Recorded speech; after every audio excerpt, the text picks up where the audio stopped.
Good afternoon. Wanted to give you do a quick video of a situation that I come across, and I wanted to share this information. I've had a lot of problems with the mowers if you go underneath of a tree or something, it knocks the throttle back and stuff, and it got annoying because once it does it a few times, because it doesn't just knock it straight back, it knocks it to the side and it ruins the detents in there, and then you have a lazy throttle, which I'm going to do a video on how to repair that. And what I mean by lazy throttle is that you're always having to you'll have it set at the speed you want it because of dust conditions or something. You may want to run it at third throttle or something, or you might want it full blast because you're trying to do a cross up and just get some cross lines and blow out some debris.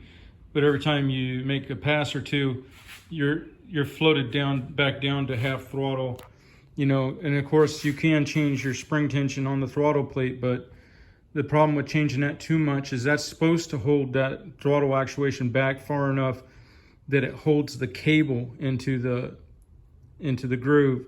So if you take too much tension off at the throttle plate, you can lose your engagement with the cable. Well, anyway, to overcome that scenario, what I tried to do was relocate my controls, and I repositioned my throttle down here. And then I wanted to completely eliminate that panel there and then just make it into a cubby to hold phones and whatever. So I made a block off plate for the side and everything and took that all out. So then that meant I had to relocate my PTO switch, because that gets knocked down sometimes by trees, and my starter switch. So I relocated all that, and I welded in a bracket here and everything. But here's what comes up is that was a lot of work, especially the throttle down there. That was a trick and a half trying to get it down there. And it worked great. The problem was when I was on this mower, or if I was on that mower, it'd be like, or one of the others, it'd be like, here's some reason I need to shut it off right away, and I'm reaching for a control that's not there. It's kind of programmed into you after years of running the machines of, that you slap that wrist over there and knock down that PTO. Now, if you had switched all your machines over and standardized it to the other way, then that would have been great, because I wouldn't have to deal with that anymore. But what my point is I don't know how other people overcome this, especially when they go to machines that are between manufacturers. That's why I stick with one manufacturer, and all my parts are interchangeable for one, but it has the standardized controls. And to me, it's a matter of safety, in that I need to have intuitive, instantaneous control of the mower. If there's time that you have to think about it, to say, oh, I'm not on that mower today, I'm on the one that has the controls down here, then you've already, you're not thinking of the scenario that I'm thinking of, and that is emergency shutdown or, avoidance. And that has to be reactive, instinctive, immediate, and intuitive. So for those reasons, I went back to the control panel like that, because it's too much work to convert all my machines at that time. I down the line, I may, because it is a better way. I'm always experimenting and stuff, and I don't recommend that you modify your mowers in any way. But if you've been mowing for very long and you have that throttle control up there, you probably know what I'm talking about, where you're constantly having to bump that throttle back up because the detents are wore out from it getting hit at a side angle or something. And tomorrow I'm going to show you a video of how to fix that, and you won't have that problem anymore. Where you put that dang throttle, that chances are it'll stay there and you won't.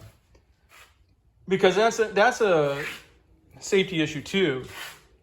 Because at some point people get frustrated and they slam it all the way full open, which usually there is some detent there because there's a little notch there. But the problem with that is there's a lot of conditions you don't want it full throttle. Like today, the wind conditions were in a certain direction and I had the discharge flap closed. So it was building a high pressure zone right there at the right front, pushing up a stream of debris by that right front caster wheel. And then the wind was coming this way. So every time I made a pass, it was blowing it into my eyes. And I kept trying to throttle down, okay, so that the blades wouldn't lift as much debris. And I couldn't go open chute because I was on a bank and there was windows down on that side. But I was trying to set it about third throttle, so I had some cut quality, and the dang thing kept floating down to 0 on the RPMs.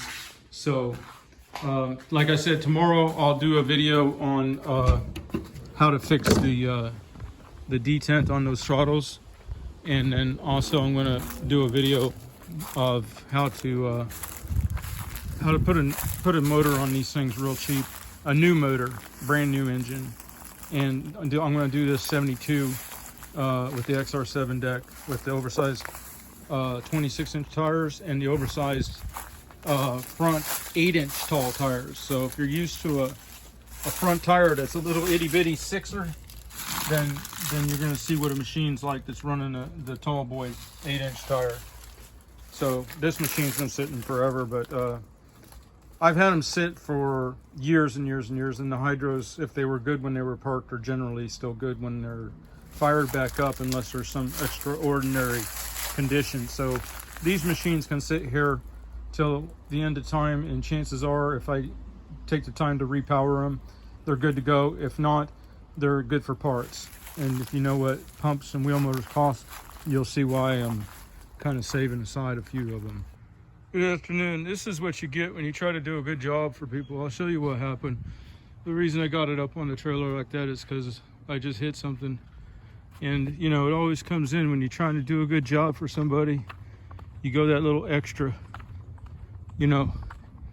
And, you know, some of these people here, they don't ever want to pick up nothing.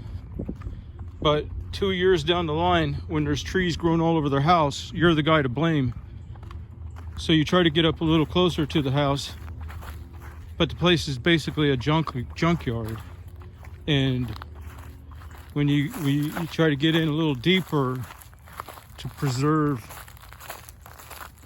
you know, overgrowth of the structure by, you know, they make their own nightmare. If you can't mow it, you've lost it, especially a little south of here where there's Brazilian peppers and lead trees and stuff. Anything that's unmowable, you might as well forget about it. Within a year, it's going to be now a tree job instead of a lawnmower. So it's trying to get in a little closer to this, and you know, I do have the double lift, but when something gets pulled up out of the ground that's already below your deck, there's no way you can see or react to that. So, you know, I mean, look at it, it's a freaking junkyard, you know. But what happens is they, oh, well, we hired you to do the yard, and here we come back 3 years later and look at it. And it's like, no, there's one thing cutting grass, another thing mowing a freaking landfill, you know. And it's like that everywhere. And it's not just these people, you know. It's other, like over here. Say I wanted to be kind-hearted and ambitious and make sure that I'm mowing at least my obligation, maybe even take an extra pass just to be a nice guy, which I don't really do anymore. But what's the consequence? Well, look what they did down here. What would you guys use to mark your damn property line? How about something you can't hardly see, but if you hit it with your damn mower, you'd be screwed. Like that, like a freaking tire iron. How do you like that shit? You know, holes. That's the kind of shit you get around here. I mean, my God, how visible is that? Yet the consequence of not seeing it is extraordinary.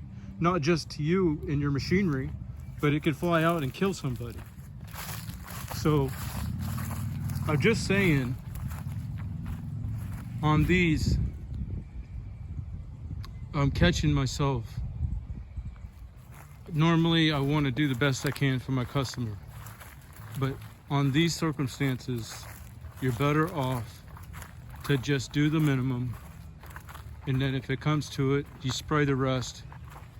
If they ever come back into town, then you deal with it then. But in the meantime, it's not worth destroying your equipment or injuring somebody just to try to make sure that, you know, that's not part of lawn service, tree work. And you can't get in there to do the lawn service. So if trees grow up in the meantime, it's not anything that I can control. All right, I'm getting back to work.